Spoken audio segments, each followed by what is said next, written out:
Imagine un instant que vous puissiez libérer votre esprit de toutes ces pensées qui vous retiennent prisonnier du passé ou vous angoissent pour l'avenir. Dans ce monde où tout va trop vite, il devient essentiel de savoir lâcher prise pour retrouver la paix intérieure. Le stoïcisme nous enseigne qu'il n'est pas nécessaire de contrôler chaque détail de notre vie, mais plutôt d'apprendre à accepter ce que nous ne pouvons changer. Cette philosophie millénaire offre des outils puissants pour alléger notre cœur et notre esprit. Aujourd'hui, vous allez découvrir comment ces enseignements peuvent transformer votre quotidien. Vous sentez-vous souvent submergé par le stress ou la peur de perdre ce que vous aimez? Ces émotions sont naturelles, mais elles peuvent devenir des chaînes si on ne sait pas s'en libérer. Dans cette vidéo, nous allons explorer ensemble 10 leçons stoïciennes qui vous aideront à lâcher prise pour de bon. Ces principes, simples mais profonds, vous permettront de cultiver la sérénité même dans les moments les plus difficiles. Préparez-vous à changer votre regard sur la vie et à embrasser une liberté émotionnelle durable. Avant de commencer, aime la vidéo et abonne-toi à la chaîne pour ne manquer aucun de nos nouveaux contenus. Leçon 1. Accepte ce qui ne dépend pas de toi. Imagine que tu es dans un embouteillage. Tu peux t'énerver, klaxonner, maudire le monde, ou bien respirer profondément et accepter que tu ne contrôles pas la circulation. Le stoïcisme nous enseigne une chose simple. La paix intérieure commence quand on distingue ce qui dépend de nous de ce qui ne dépend pas de nous. Ton patron est de mauvaise humeur? Les prévisions météo annoncent de la pluie pour ton pique-nique? Tout cela échappe à ton pouvoir. En revanche, ta réaction, ton attitude, ta façon de gérer ces événements, ça, c'est toi qui décides. Et c'est là que réside ta vraie liberté. Combien de fois t'es-tu inquiété pour des choses qui n'ont finalement même pas eu lieu? Le stoïcisme nous rappelle que gaspiller notre énergie sur l'incontrôlable, c'est comme essayer d'arrêter la pluie avec ses mains. Inutile et épuisant. Prenons un exemple concret. Tu as passé des heures à préparer un projet, mais ton collègue le critique. Tu ne peux pas contrôler son opinion, mais tu peux choisir comment y répondre. L'ignorer, en discuter calmement, c'est ton pouvoir, et personne ne peut te l'enlever. Le passé aussi fait partie de ce que tu ne contrôles plus. Regretter une erreur, ressasser une parole maladroite. À quoi bon? Ce qui est fait est fait. Le stoïcisme nous invite à tirer les leçons et à avancer, plutôt que de nous enliser dans des remords stériles. Et si tu te dis, mais c'est dur de rester calme face à l'injustice. Bien sûr que c'est difficile. Personne ne dit que c'est magique. Mais chaque fois que tu acceptes l'incontrôlable, tu muscles ton esprit comme un athlète qui s'entraîne. La sérénité, ça se travaille. Certains croient que accepter signifie baisser les bras. Pas du tout. Accepter, c'est juste reconnaître la réalité pour mieux agir là où c'est possible. Si ton avion est annulé, inutile de crier sur l'hôtesse, mieux vaut chercher une solution. Petit à petit, cette façon de voir les choses change tout. Moins de colère inutile, moins d'anxiété pour rien. Tu deviens comme un rocher dans la tempête. Les vagues frappent, mais tu ne trembles plus. C'est ça, la force stoïcienne. Alors, aujourd'hui, entraîne-toi. La prochaine fois qu'un imprévu te stresse, demande-toi, est-ce que je peux y faire quelque chose? Si oui, agis. Sinon, respire et laisse passer. C'est le premier pas vers une vie plus légère. Et rappelle-toi, ce n'est pas ce qui t'arrive qui compte, mais comment tu choisis de le vivre. Voilà le secret des grands stoïciens. Et maintenant, le tien aussi. Leçon 2. Rediriger ton énergie vers toi-même. Combien de temps passes-tu à essayer de changer les autres? À vouloir que ton ami soit plus présent, ton collègue plus compétent, ton partenaire plus attentionné? Le stoïcisme nous rappelle une vérité simple. Ton énergie est limitée, et la gaspiller sur ce que les autres font ou pensent, c'est comme vouloir remplir un seau percé. Pense à une plante. Elle ne se demande pas pourquoi le soleil ne brille pas plus fort ou pourquoi la pluie ne tombe pas à son rythme. Elle utilise simplement ce qu'elle a pour grandir, droit vers la lumière. Nous devrions en faire autant. Arrêter de lutter contre ce qui nous échappe et investir en nous-mêmes. Ton voisin fait du bruit, tu peux frapper à sa porte pour te plaindre, ou mettre des écouteurs et écouter une méditation. Ton chef ne te respecte pas? Tu peux ruminer toute la soirée ou travailler sur tes compétences pour trouver un meilleur emploi. Dans les deux cas, c'est toi qui choisis où diriger ton attention. Le stoïcisme ne dit pas de devenir égoïste. Il dit « Commence par te construire avant de vouloir changer le monde ». Si tu es calme, fort et clair dans tes idées, tu auras bien plus d'impact sur ton entourage que si tu passes ton temps à critiquer ou exiger des autres. Prends l'habitude de te poser cette question chaque matin. Qu'est-ce que je peux faire aujourd'hui pour être un peu meilleur qu'hier? Lire 10 pages d'un livre, marcher 20 minutes, pratiquer la gratitude, ce sont ces petites actions, répétées, qui te rendront inarrêtable. Quand tu te surprends à juger quelqu'un, retourne cette énergie vers toi. Au lieu de penser « il est insupportable », demande-toi « comment puis-je mieux gérer ma patience ?» Transforme chaque frustration en une occasion de progresser. Bien sûr, ce n'est pas facile. Notre cerveau adore se focaliser sur les défauts des autres. C'est plus confortable que de regarder nos propres faiblesses. Mais c'est justement pour ça que c'est puissant. Personne ne peut t'enlever le travail sur toi-même. Imagine que ton esprit est un jardin. Les pensées inutiles sur les autres sont des mauvaises herbes. Plus tu les arroses, plus elles étouffent tes fleurs. Alors, désherbe et cultive ce qui compte vraiment, tes valeurs, ta croissance, ta paix. Un exercice pratique, pendant une semaine, note chaque fois que tu perds de l'énergie à vouloir changer quelque chose d'extérieur. Puis, remplace cette habitude par une action qui te fait grandir. Tu verras rapidement la différence. Rappelle-toi, les grands arbres ne poussent pas en tirant sur les branches des autres. Ils s'enracinent profondément et montent vers le ciel. Toi aussi, concentre-toi sur tes racines.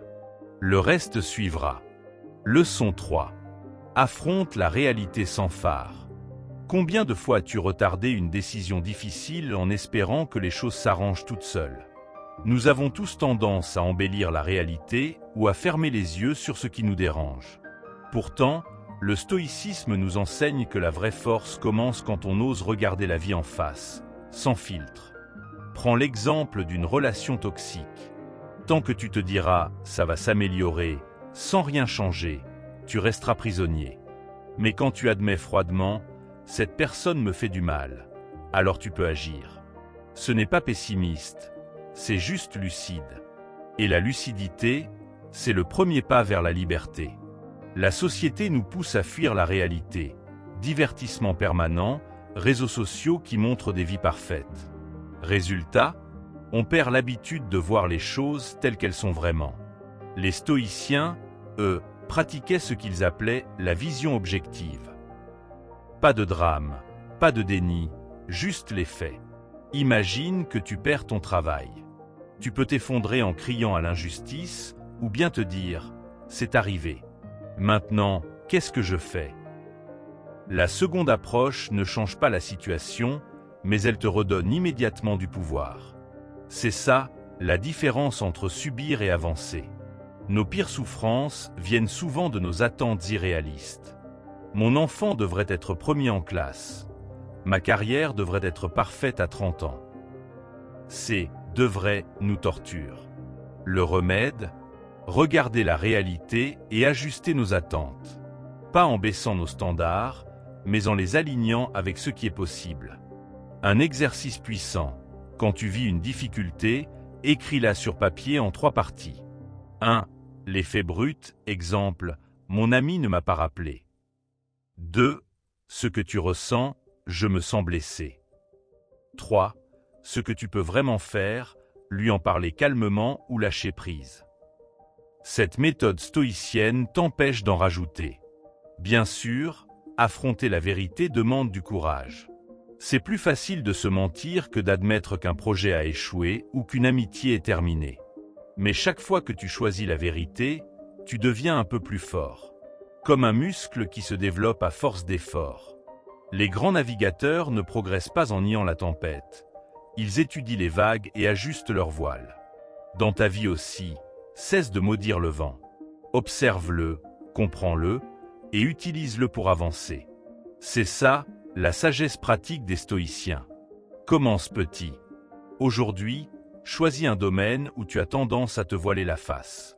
Et regarde-le, vraiment. Tu verras, la réalité est rarement aussi terrible que ce que ton imagination avait créé. Et surtout, elle te donne toujours une prise pour agir. Rappelle-toi cette phrase de Marc Aurèle. Ce qui trouble les hommes, ce ne sont pas les choses, mais les jugements qu'ils portent sur les choses. En voyant le monde tel qu'il est, ni pire ni meilleur, tu retrouves le contrôle de ta paix intérieure. Leçon 4. Exerce le silence intérieur.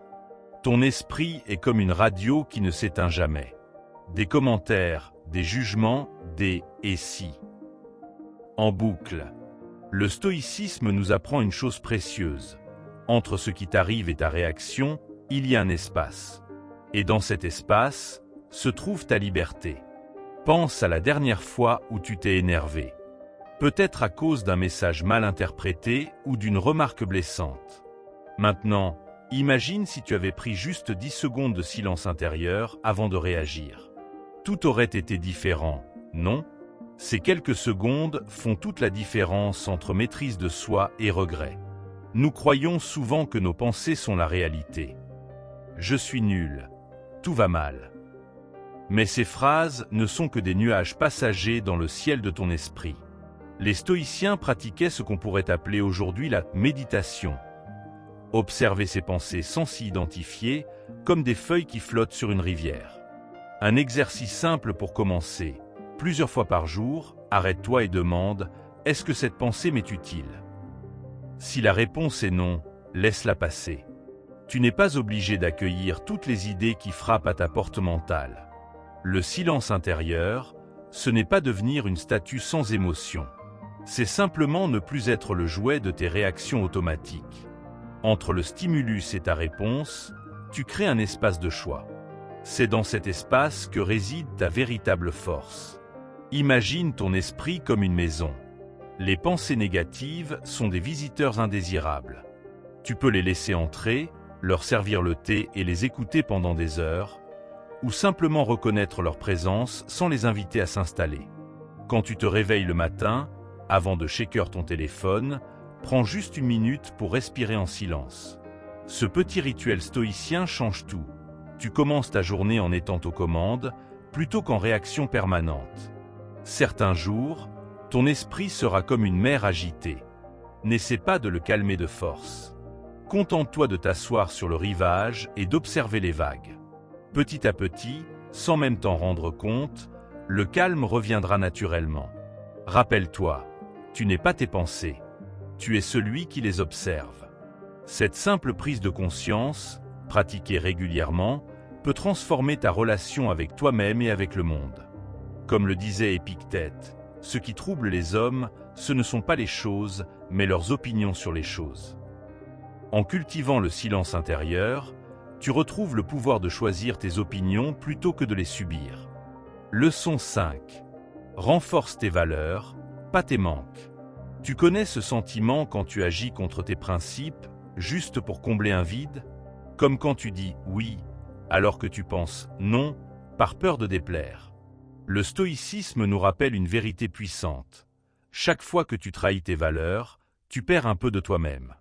Mais quand tu t'y tiens, peu importe ce qui arrive, tu restes debout. Prenons un exemple concret.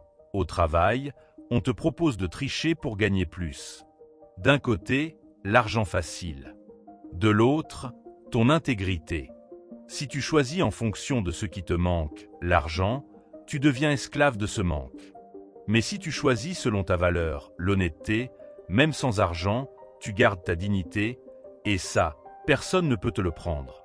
Nos sociétés nous poussent à voir nos faiblesses partout. Tu n'es pas assez riche, assez mince, assez populaire. Résultat, on passe sa vie à courir après ce qu'on n'a pas, au lieu de cultiver ce qu'on est vraiment. Les stoïciens proposent l'inverse. Ancrer tes choix dans ce qui compte profondément pour toi. Imagine 2 arbres. Le premier cherche désespérément l'eau là où il n'y en a pas, affaiblissant ses racines. Le second se concentre sur le sol où il est planté, devenant plus fort chaque jour. Lequel survivra à la tempête? Tes valeurs sont comme ces racines. Plus tu t'y appuies, plus tu deviens inébranlable. Un exercice pratique. Avant de prendre une décision importante, demande-toi, est-ce que ce choix vient d'une peur de manquer, de décevoir, ou d'une valeur, courage, justice? Cette simple question t'évitera bien des regrets. Bien sûr, ce n'est pas toujours facile. Quand tout le monde triche, rester honnête peut sembler perdant. Quand la colère monte, garder son calme paraît faible. Mais c'est là que réside la vraie force. Agir selon ses principes mêmes, surtout quand c'est difficile. Petit à petit, ces choix façonnent ton caractère. Comme un sculpteur travaille la pierre, chaque décision alignée avec tes valeurs te rend plus solide, plus cohérent, plus libre. Tu ne dépends plus des circonstances pour te sentir bien. Un piège à éviter, confondre valeurs et ego. Je dois avoir raison n'est pas une valeur, c'est une prison. Les vraies valeurs, comme la bienveillance ou l'apprentissage, t'ouvrent au monde au lieu de te refermer sur toi-même. Commence petit. Aujourd'hui, choisis une situation simple où tu peux honorer une de tes valeurs. Dire non gentiment à une demande abusive. Rester calme face à une provocation. Ces petites victoires construisent une confiance en soi inoxydable.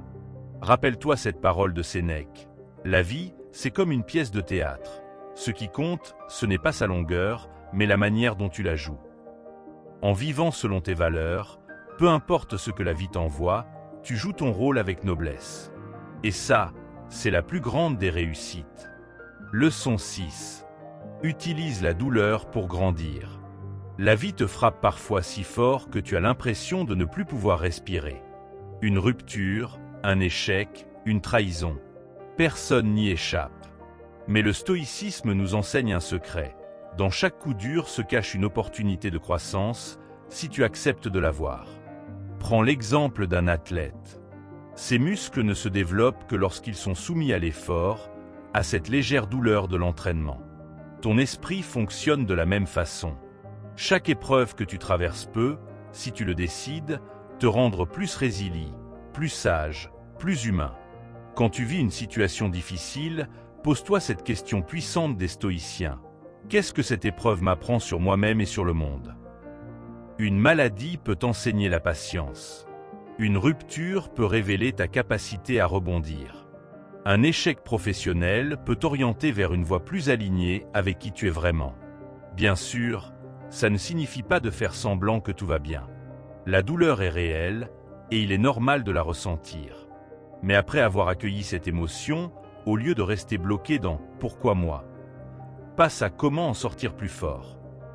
Ce simple changement de perspective fait toute la différence. Imagine un morceau de charbon. Sous une pression extrême, il peut rester un simple caillou noir ou se transformer en diamant. Tes épreuves sont cette pression. Ce que tu deviens grâce à elles, pas malgré elles, dépend de ton attitude face à la difficulté. Un exercice concret. La prochaine fois que tu traverseras quelque chose de dur, écris dans un journal. 1. Ce qui s'est passé, les faits bruts. 2. Ce que tu as ressenti. 3. Ce que cette expérience t'a appris. Ce rituel stoïcien transforme la souffrance passive en sagesse active. Les personnes les plus inspirantes que tu connais, celles qui rayonnent de force tranquille, ne sont pas celles qui n'ont jamais souffert.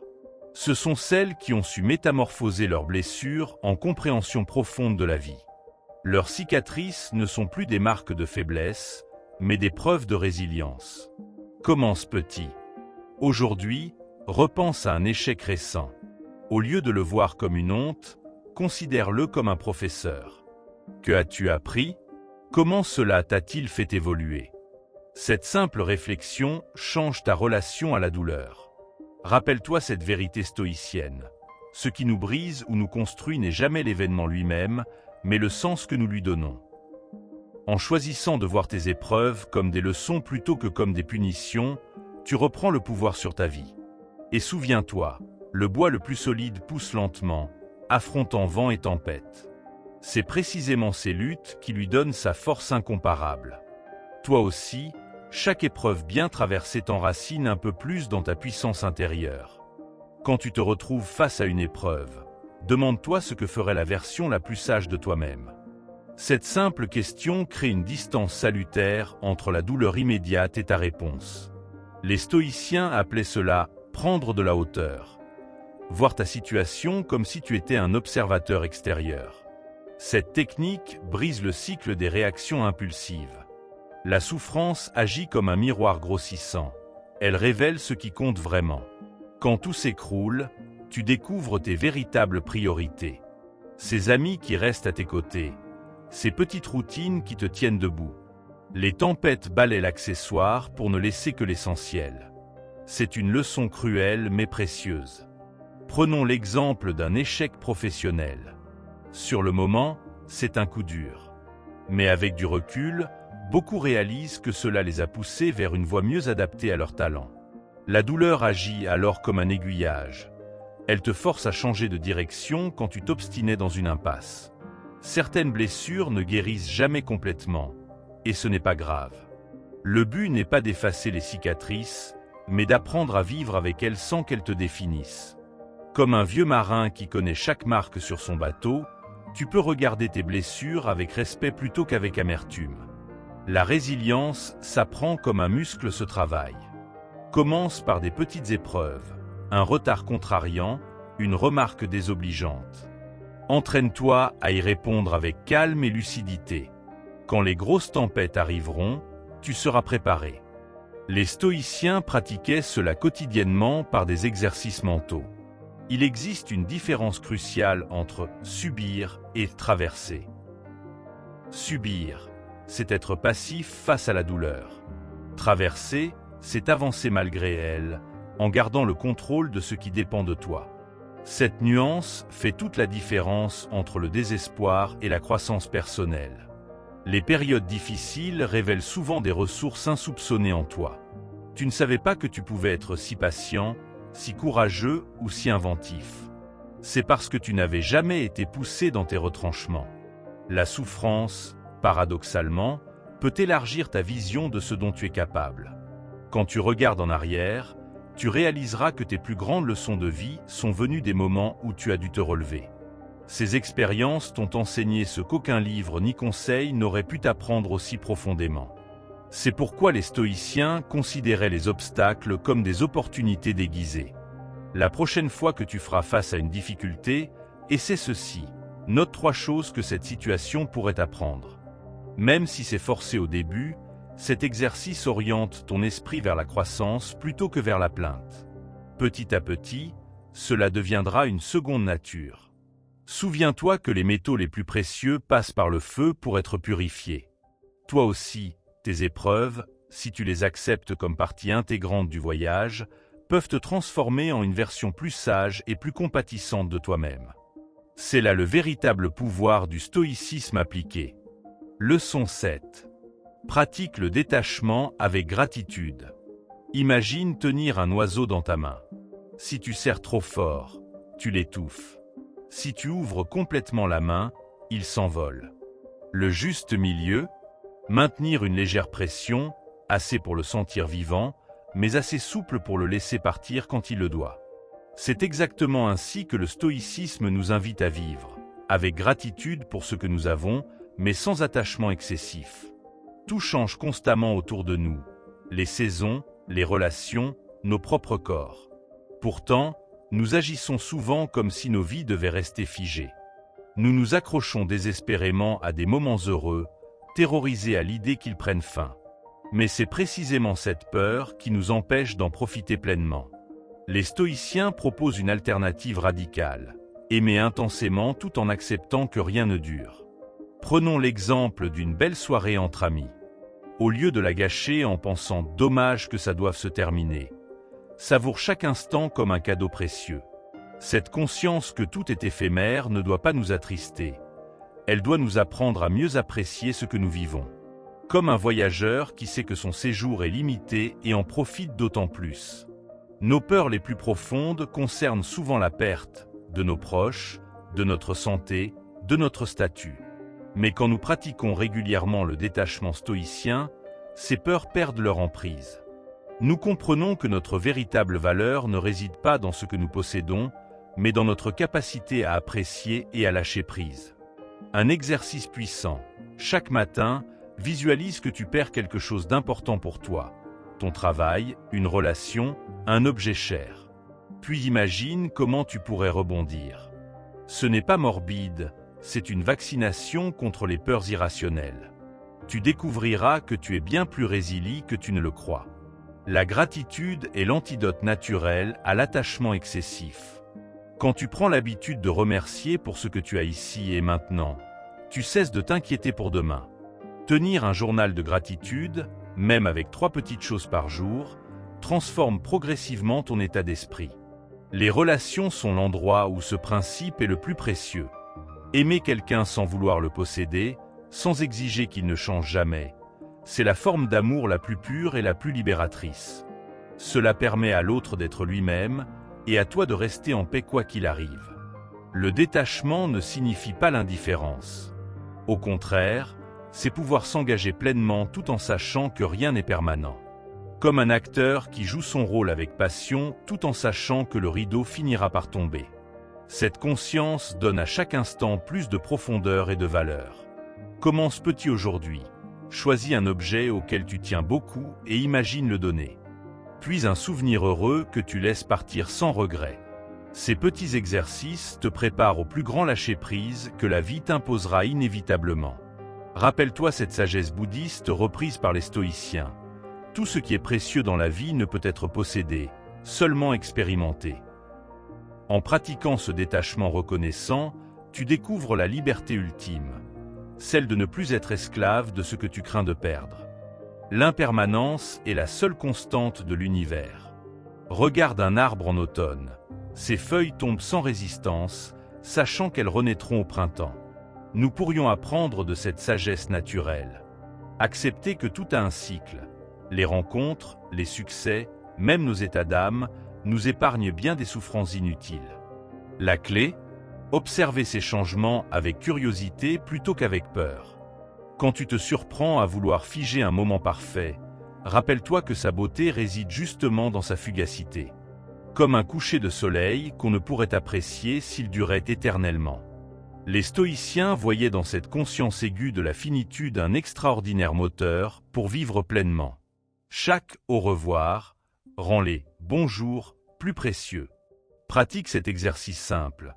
Pendant une semaine, termine chaque journée en identifiant 3 choses que tu as aimées et que tu sais ne pas pouvoir conserver.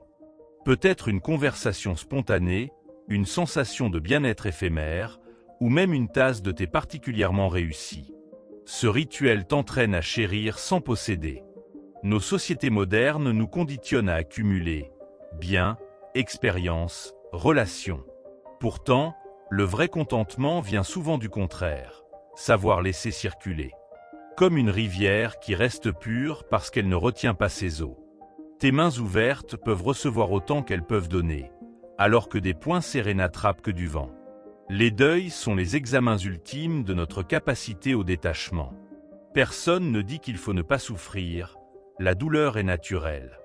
Mais avec le temps, on peut choisir de transformer cette douleur en gratitude pour ce qui a été vécu, plutôt qu'en révolte contre ce qui a été perdu. C'est toute la différence entre un cœur brisé qui se referme et un cœur brisé qui s'agrandit. Imagine ta vie comme une bibliothèque où chaque livre représente une expérience, une relation, un chapitre de ton existence. Certains volumes resteront sur les étagères des années, d'autres ne feront que passer. L'art du détachement consiste à apprécier chaque lecture sans tenter de coller les pages entre elles pour empêcher l'histoire de se terminer. Quand tu ressens de l'anxiété face au changement, demande-toi « Qu'est-ce que cette situation m'apprend sur mes attachements excessifs ?» Souvent, nos plus grandes peurs révèlent nos plus grandes dépendances. Identifier ces liens trop tendus est le premier pas vers une relation plus saine avec l'impermanence. Les enfants sont d'excellents professeurs de lâcher prise. Observe comment ils peuvent pleurer intensément une déception, puis l'oublier complètement 5 minutes plus tard. Leur secret ? Ils vivent chaque émotion sans projet de la faire durer. Nous pourrions retrouver cette souplesse émotionnelle qui permet de traverser les vagues sans se noyer dans leur sillage. Cultive la métaphore du voyageur. Tu ne possèdes aucun des paysages que tu traverses, mais tu peux les admirer profondément. De même, Tu ne possèdes pas les personnes que tu aimes, ni même ton propre corps qui change. Seulement le privilège de les expérimenter. Cette perspective transforme la peur de perdre en joie d'avoir croisé. Quand une possession matérielle te semble indispensable, fais ce test, imagine-la détruite. Si l'idée te panique, c'est le signe que tu t'y es trop attaché. Les stoïciens pratiquaient régulièrement cet exercice de préméditation des pertes pour rester libre intérieurement, quelles que soient les circonstances extérieures. Le détachement n'est pas du renoncement, mais au contraire une forme supérieure d'engagement. Quand tu aimes sans attachement, tu aimes plus librement. Quand tu travailles sans obsession du résultat, tu deviens plus créatif. C'est le paradoxe stoïcien.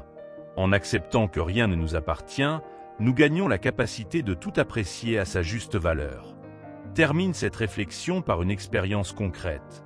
Aujourd'hui même, offre ou jette un objet auquel tu tiens modérément. Observe la résistance que cela provoque en toi, puis la légèreté qui suit. Ce petit acte symbolique est un entraînement pour les lâcher-prise plus importants que la vie ne manquera pas de t'inviter à faire. Leçon 8. Fixe des objectifs alignés avec tes valeurs. Combien de fois as-tu poursuivi un objectif pour finalement te sentir vide une fois atteint? Une promotion obtenue par orgueil, une relation basée sur la peur de la solitude. Le stoïcisme nous rappelle que le vrai succès ne se mesure pas à ce que tu accomplis, mais à l'alignement entre tes actions et tes valeurs profondes. Prends l'exemple d'un athlète. S'il court pour battre les autres, chaque course devient une source de stress. Mais s'il court pour repousser ses propres limites, peu importe le résultat, il trouve satisfaction. Tes objectifs fonctionnent de la même manière. Quand ils viennent de ton essence plutôt que de pressions externes, tu avances avec sérénité. Nos sociétés nous bombardent de modèles à imiter. Richesse, apparence, statut. Mais ces standards valent-ils vraiment la peine d'y consacrer ta vie? Les stoïciens suggèrent un test simple. Imagine-toi sur ton lit de mort. Regarde en arrière. Qu'est-ce qui comptera vraiment? Ces réponses-là sont tes véritables boussoles. Un exercice puissant consiste à dresser 2 listes. La première, ce que je crois vouloir. La seconde, ce qui compte vraiment pour moi. Compare-les. Les écarts révèlent souvent comment nous nous égarons dans des désirs superficiels. Réajuster ses objectifs selon la seconde liste change tout. Prenons une décision professionnelle. Choisir un métier pour impressionner ses parents, c'est construire sur du sable. Mais choisir en fonction de tes talents et de ce qui te nourrit intérieurement, c'est poser des fondations solides. Même si le chemin est plus difficile, tu ne perds jamais ton or. Les valeurs stoïciennes, courage, justice, tempérance, sagesse, ne sont pas de vains mots. Ce sont des filtres précieux pour tes choix. Avant de te lancer dans un projet, demande: est-ce que cela développe mon courage? Est-ce juste? Est-ce modéré? Est-ce sage? Si plusieurs réponses sont non, reconsidère. Attention aux objectifs en réaction. Vouloir prouver quelque chose à ceux qui t'ont blessé, c'est encore leur donner le pouvoir. Les buts les plus féconds naissent d'une inspiration positive, pas d'une blessure à compenser. Comme une plante qui pousse vers le soleil plutôt que pour fuir l'ombre. Petit à petit, cette pratique transforme ta vie. Tu refuses des opportunités brillantes mais vides de sens. Tu persévères dans des projets exigeants mais alignés. Les autres pourraient ne pas comprendre, mais toi, tu ressens cette paix intérieure qui vient de l'authenticité. Commence concret aujourd'hui. Prends un objectif actuel et pose-toi: pourquoi est-ce que je veux cela? Creuse jusqu'à la racine. Si la réponse finale est parce que ça correspond à qui je veux être, tu es sur le bon chemin. Sinon, c'est l'occasion de réorienter. Rappelle-toi cette parole de Sénèque: il n'y a pas de vent favorable pour celui qui ne sait pas où il va. Tes valeurs sont ton port de destination. Quand elles guident chaque décision, même les tempêtes deviennent des étapes du voyage plutôt que des menaces. La société nous apprend à fixer des objectifs SMART, spécifiques, mesurables, etc., mais rarement à les questionner moralement. Et si tu ajoutais un V pour valorique? Un objectif peut être parfaitement structuré tout en étant vide de sens. Le stoïcisme nous invite à cette double vérification, technique et éthique. Observe comment les arbres poussent. Ils ne se comparent pas, ne forcent pas leur croissance. Ils suivent simplement leur nature, tirant parti du sol et du soleil disponible. Tes objectifs devraient être pareils. Une expression naturelle de qui tu es, pas une performance contre ta propre essence. Quand tu hésites entre plusieurs directions, utilise le test du miroir. Imagine-toi ayant atteint chaque option. Dans quel cas pourras-tu te regarder dans le glace avec fierté? Ce qui te fait baisser les yeux trahit un mauvais alignement, même si tout le monde t'envie. Les valeurs ne sont pas des concepts abstraits. Pour les rendre opérationnels, transforme-les en questions concrètes. En quoi ce projet exprime-t-il mon courage? Comment cet emploi sert-il la justice? Ces interrogations pratiques t'évitent de te perdre en belles paroles sans application réelle. Méfie-toi des objectifs qui exigent de trahir tes principes en chemin. La fin justifie les moyens est l'antithèse du stoïcisme. Comme un alpiniste qui refuserait une corde empoisonnée même pour atteindre le sommet, ton intégrité doit rester non négociable. Les anciens stoïciens pratiquaient la préméditation des obstacles. Avant de te lancer, imagine tout ce qui pourrait te détourner de tes valeurs. Cette préparation mentale te permet de rester fidèle à toi-même quand les tentations ou pressions surviendront réellement. Tes valeurs évoluent avec le temps, tes objectifs doivent donc être réévalués périodiquement. Ce qui était aligné à 20 ans peut ne plus l'être à 40 ans. Comme un arbre qui ajuste sa croissance aux saisons, sois flexible tout en restant ancré dans ton essence. Quand tu doutes, demande-toi non pas « qu'est-ce que je veux accomplir ?», mais « qui est-ce que je veux devenir ?» Cette légère reformulation fait toute la différence. Les accomplissements passent, le caractère reste. Construis donc des objectifs qui sculptent ton âme. Les échecs prennent un sens nouveau sous cet angle. Un objectif manqué, mais poursuivi avec intégrité, renforce ton caractère. Un succès obtenu par compromission morale est en réalité un échec déguisé. Le stoïcisme redéfinit ainsi toute notion de réussite. Entoure-toi de personnes qui partagent tes valeurs fondamentales. Leur rappel bienveillant et leur exemple t'aideront à rester sur ton chemin quand tu seras tenté de t'en écarter. Comme des garde-fous vivants contre les dérives de l'ego. Tiens un journal d'alignement. Note chaque soir si tes actions du jour ont servi tes valeurs ou tes peurs égaux. Sans jugement, juste en observateur. Avec le temps, les motifs deviendront clairs et les corrections plus naturelles. Rappelle-toi, personne ne peut te voler tes valeurs, ni les accomplissements qui en découlent. Ils constituent un succès intérieur inaltérable, quel que soit le résultat externe. Cette conviction est la plus grande liberté que le stoïcisme puisse t'offrir. Leçon 9. Entoure-toi de personnes qui te soutiennent. Imagine que tu es un navire en pleine mer. Ton entourage, ce sont les vents qui te poussent. Certains te font avancer droit vers ta destination, d'autres te font dévier, d'autres encore pourraient même te faire couler. Le stoïcisme nous apprend à choisir consciemment qui nous laissons souffler dans nos voiles, car personne ne grandit dans l'isolement. Prends un moment pour penser aux 5 personnes avec qui tu passes le plus de temps. Maintenant demande-toi, est-ce qu'elles t'élèvent ou t'alourdissent? Te poussent-elles vers tes valeurs ou vers leurs propres attentes? La sagesse antique était claire. Nous devenons la moyenne des gens qui nous entourent. Ce n'est pas une question de rejet, mais de discernement. Pourtant, le stoïcien ne fuit pas ceux qui pensent différemment. Au contraire, il sait que certaines relations difficiles sont des miroirs précieux. La clé est dans la proportion. Réserve ton énergie vitale pour ceux qui nourrissent ton meilleur toi, tout en gardant une bienveillance générale pour tous. Un exercice puissant consiste à dresser 3 listes. 1. Les personnes qui t'inspirent à être meilleur. 2. Celles qui te drainent sans t'apporter. 3. Celles qui sont neutres. Puis, passe délibérément plus de temps avec le premier groupe. Ce simple rééquilibrage peut transformer ta vie. Observe comment les relations toxiques sapent tes principes. Ce collègue toujours négatif, cet ami qui te critique subtilement, ce membre de famille qui projette ses peurs sur toi. Chaque interaction laisse une trace. Les stoïciens recommandaient de se protéger comme on protégerait une flamme fragile du vent.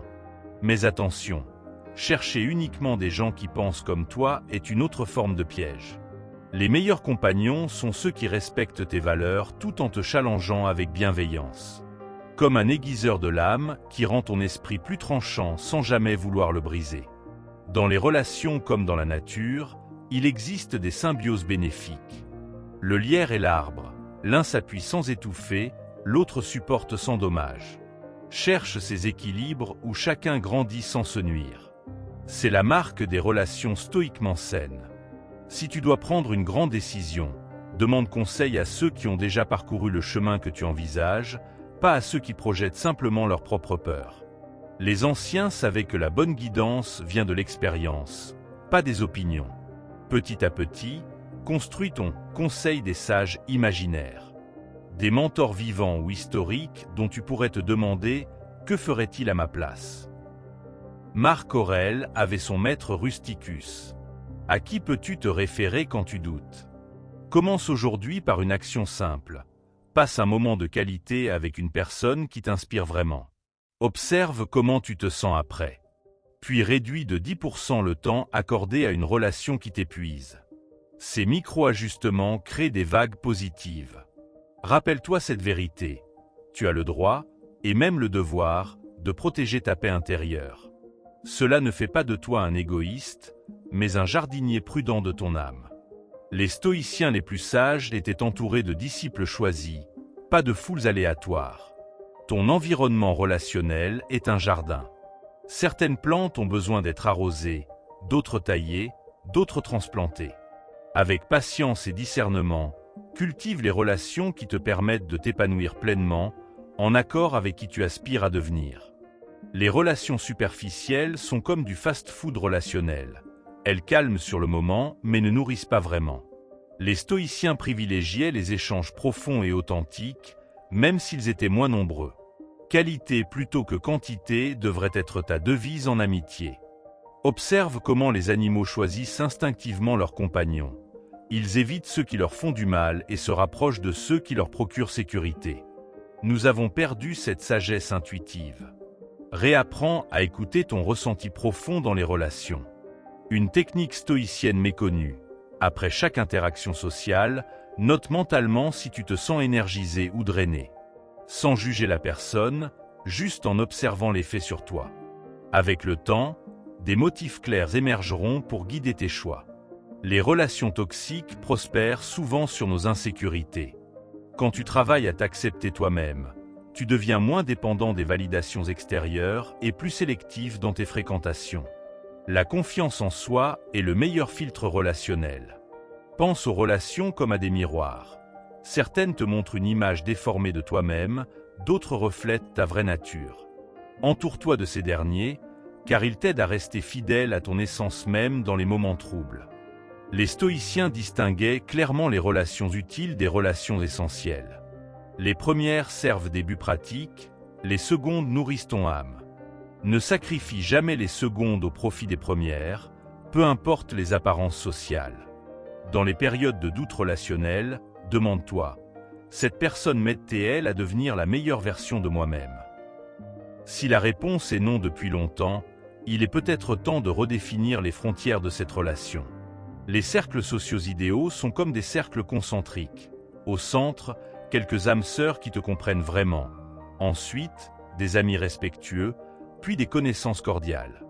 Plus tu t'éloignes du centre, moins tu devrais permettre aux autres d'influencer ton bien-être. Les relations numériques modernes posent un nouveau défi. Elles donnent l'illusion de la connexion sans la substance. Les stoïciens contemporains devraient pratiquer des désintoxications régulières des réseaux sociaux pour retrouver des échanges authentiques. Quand une relation te trouble, pratique l'examen stoïcien. Qu'est-ce que cela révèle sur mes attentes? Mes peurs, mes valeurs. Souvent, les conflits relationnels en disent plus sur nous que sur l'autre. N'oublie pas que toi aussi tu es le entourage de quelqu'un d'autre. Aspire à être cette personne qui élève les autres par ton exemple, ta bienveillance et ton authenticité. Le stoïcisme est un chemin à la fois personnel et collectif. Enfin, rappelle-toi que la plus importante relation est celle que tu entretiens avec toi-même. Toutes les autres en découlent. Cultive d'abord ta propre compagnie et tu attireras naturellement les bonnes personnes dans ta vie. Les relations superficielles sont comme des bonbons, agréables sur le moment, mais sans valeur nutritive. Le stoïcisme nous invite plutôt à cultiver des amitiés nutritives, celles qui nourrissent notre âme et nous challengeant à grandir. Ces relations rares valent plus que 100 connaissances passives. Comment les reconnaître? Après chaque rencontre, tu te sens plein d'énergie et d'idées nouvelles. Il existe un test stoïcien infaillible pour évaluer une relation. Imagine que cette personne doive te conseiller sur une décision importante. Te sentirais-tu en confiance? Si la réponse est hésitante, c'est que cette relation manque peut-être de profondeur. Les anciens choisissaient leurs conseillers avec plus de soin que leurs vêtements, une leçon à méditer. Les relations toxiques fonctionnent comme des trous noirs. Elles aspirent ton temps et ton énergie sans rien redonner. Le stoïcien moderne doit développer le courage de mettre des limites claires. Ce n'est pas de l'égoïsme, mais du respect pour ta propre lumière intérieure. Rappelle-toi, tu ne peux pas allumer les autres si tu laisses les autres éteindre ta flamme. Un exercice puissant consiste à faire l'inventaire de tes relations comme tu ferais le tri dans une bibliothèque. Certains livres, personnes, méritent une place centrale. D'autres peuvent être relégués au fond d'une étagère. Quelques-uns doivent carrément être donnés. Cet exercice annuel prévient l'encombrement relationnel qui étouffe notre croissance. Les stoïciens distinguaient 3 cercles relationnels. Le noyau dur, 3 à 5 personnes ultra fiables, le cercle des compagnons de route et la grande communauté humaine. Trop souvent, nous inversons les priorités, consacrant notre énergie vitale aux cercles extérieurs au détriment de l'essentiel. Rééquilibrer, cela change tout. Observe comment les enfants choisissent leurs amis, par affinité pure, sans calcul social. En grandissant, nous compliquons ce processus naturel. Et si tu revenais à cette simplicité? Est-ce que cette personne me fait du bien? Reste la question fondamentale que nous devrions tous nous poser plus souvent. Les relations numériques modernes créent une illusion dangereuse. Croire qu'on est entouré alors qu'on est seul. Les stoïciens contemporains devraient instaurer des sabbats digitaux, des périodes où on privilégie les rencontres en chair et en os. Rien ne remplace le silence partagé, les regards complices, ces petites choses qui nourrissent l'âme. Quand une relation te trouble, pratique l'examen stoïcien en 3 temps. 1. Qu'est-ce que je ressens vraiment? 2. Qu'est-ce que cela révèle sur mes attentes? 3. Comment puis-je protéger ma paix intérieure tout en restant bienveillant? Cet exercice prévient les réactions impulsives. Les meilleures relations sont celles où chacun peut être vulnérable sans crainte d'être jugé. Comme 2 épées qui s'aiguisent mutuellement sans jamais se briser. Cherche ces rares personnes devant qui tu peux enlever ton armure sociale. Elles valent plus que tout l'or du monde. Le paradoxe stoïcien. Plus tu deviens à l'aise avec toi-même, moins tu dépends des autres, et plus tu attires des relations saines. C'est en comblant tes propres manques que tu cesses d'attirer ceux qui veulent en profiter. La plénitude intérieure est le meilleur filtre relationnel. N'oublie pas que toi aussi tu es le miroir de quelqu'un. Aspire à être cette personne qui, par sa simple présence, élève les autres. Non pas en flattant leur ego, mais en leur rappelant leur potentiel souvent oublié. C'est ainsi que les cercles vertueux se créent. Enfin, souviens-toi que la relation la plus importante est celle que tu entretiens avec toi-même. Toutes les autres en découlent. Passe du temps de qualité avec toi avant d'en exiger des autres. Un stoïcien bien accompagné de lui-même n'est jamais vraiment seul, même dans la solitude. Leçon 10. Répète les leçons pour les intégrer. La sagesse stoïcienne ne s'apprend pas, elle se vit. C'est comme apprendre à faire du vélo. Tu peux comprendre l'idée théoriquement, mais c'est en tombant et en recommençant que ton corps l'intègre vraiment. Tes réactions face aux épreuves doivent devenir aussi naturelles que pédaler. Et cela ne vient qu'avec une pratique répétée. Prenons un exemple concret, la colère. La première fois que tu essaies de rester calme face à une provocation, tu échoueras probablement. Mais si chaque jour tu relis un passage de Sénèque sur la maîtrise de soi, si tu t'entraînes à respirer avant de répondre, un jour tu te surprendras à réagir différemment sans même y penser. C'est ça, la magie de la répétition consciente. Nos esprits sont comme des sentiers dans la forêt. Plus nous empruntons une voie, plus elle devient large et facile à suivre. Les stoïciens recommandaient de creuser des sillons dans notre mental par des exercices quotidiens. Méditer 5 minutes chaque matin sur un principe, écrire le soir ce qu'on a appris. Ces petits rituels sculptent progressivement notre caractère. Un exercice puissant consiste à choisir une maxime stoïcienne par semaine et à l'appliquer délibérément dans au moins 3 situations différentes. Ce qui trouble les hommes, ce ne sont pas les choses, mais leur jugement sur les choses devient alors un filtre actif pour interpréter tes journées. Pas juste une belle citation oubliée. La répétition ne doit pas être mécanique. Il ne s'agit pas de se bourrer le crâne comme pour un examen, mais de laisser les enseignements percoler dans ta vie. Imagine que tu es un jardinier. Tu ne tires pas sur tes plantes pour qu'elles poussent plus vite, mais tu les arroses régulièrement. De même, nourris ton esprit de stoïcisme avec constance et patience. Les anciens utilisaient des aides-mémoire physiques, une bague à retourner quand on s'emportait, un symbole gravé sur un objet quotidien. Et si tu créais tes propres rappels, un fond d'écran avec une phrase clé, un carnet toujours à portée de main. Ces ancrages concrets aident à transformer la théorie en réflexe. Attention à ne pas tomber dans la répétition vide. Relire Marc Aurèle en diagonale chaque matin sans application réelle ne sert à rien. La vraie pratique stoïcienne exige ce moment inconfortable où tu dois fermer le livre et affronter une situation difficile avec tes nouveaux outils mentaux. Commence petit aujourd'hui. Choisis un seul principe, par exemple le contrôle de ce qui dépend de toi, et applique-le délibérément à 3 moments de ta journée. Le soir, note ce qui a fonctionné et ce qui a résisté. Cette micro-pratique régulière vaut mieux que des heures d'études passives. Rappelle-toi, les plus grands musiciens répètent les gammes quotidiennement, même après des décennies de carrière. De même, les fondamentaux du stoïcisme méritent d'être revisités sans cesse. Ce n'est pas par manque de talent, mais parce que c'est ainsi que la maîtrise se construit, note après note, jour après jour. La transformation par la répétition fonctionne comme un cours d'eau qui creuse la pierre. Les premiers jours, aucun changement visible. Après des mois, des sillons profonds. Nos esprits résistent au début, puis les nouvelles habitudes deviennent seconde nature. Le secret ? Ne pas juger les premiers échecs, mais persévérer. Imagine ton esprit comme une forêt. Les pensées automatiques sont des sentiers bien tracés, faciles à emprunter mais pas toujours utiles. Chaque fois que tu pratiques consciemment un principe stoïcien, tu ouvres une nouvelle piste.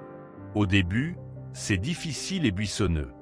Avec le temps, cela devient un chemin clair que ton mental emprunte naturellement. Crée des rituels d'ancrage dans ta journée. Le matin, 2 minutes pour lire une maxime et imaginer comment l'appliquer. Le midi, une pause pour évaluer tes réactions. Le soir, 5 lignes dans un carnet. Ces micro-pratiques répétées valent mieux qu'une longue étude hebdomadaire. C'est la régularité qui change tout. Les neurosciences confirment aujourd'hui ce que les stoïciens pressentaient. Répéter une nouvelle façon de penser crée littéralement de nouvelles connexions cérébrales. Ton cerveau est malléable. Chaque fois que tu choisis une réponse stoïcienne plutôt qu'une réaction impulsive, tu sculptes ton propre esprit. Attention aux fausses répétitions. Relire distraitement des citations pendant que ton esprit vagabonde ne compte pas. La vraie pratique exige une attention pleine et entière, même si ce n'est que pour 5 minutes. Qualité plutôt que quantité devrait être ta devise. Transforme les attentes sociales en occasion de pratique. Une file d'attente interminable, entraîne-toi à l'acceptation. Une critique injuste, exerce-toi au détachement. Ces micro-agressions du quotidien deviennent ton gymnase mental. Chaque irritation est une machine de musculation pour ton caractère. Tiens un journal de progression stoïcien. Note chaque jour une situation où tu as appliqué ou échoué à appliquer un principe. Sans jugement, comme un scientifique observerait des données. Avec le temps, tu verras les progrès, et cela te motivera à persévérer. Les anciens pratiquaient la visualisation négative, s'imaginer perdre ce qu'on aime, non par morbidité, mais pour s'entraîner à lâcher prise. Cette répétition mentale prépare à affronter les vraies épreuves quand elles surviennent. Comme un pompier s'entraînant pour le vrai incendie. Choisis un mantra stoïcien, personnel. Une courte phrase qui résume ce que tu veux intégrer. Je contrôle mes jugements. Ceci aussi passera. Répète-la mentalement au moment charnière de ta journée. Cette encre verbale aidera à recentrer ton esprit. N'oublie pas que même les plus grands stoïciens devaient pratiquer quotidiennement. Marc Aurèle écrivait ses pensées pour lui-même, pas pour être publié. La vraie maîtrise vient quand les enseignements quittent les livres pour habiter tes gestes les plus ordinaires. Enfin, sois patient avec toi-même. Personne ne devient sage en un jour. Chaque rechute dans de vieux schémas est une occasion de recommencer. Comme le disait Épictète, ce n'est pas ce qui t'arrive, mais comment tu y réagis qui compte. Même dans les échecs de pratique, il y a matière à croissance. La pratique quotidienne du stoïcisme ressemble à l'entraînement d'un athlète olympique. Ce n'est pas l'effort occasionnel qui forge un champion, mais la répétition disciplinée des mêmes mouvements jusqu'à ce qu'ils deviennent instinctifs.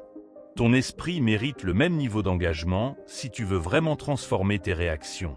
Imagine ton cerveau comme un champ en friche.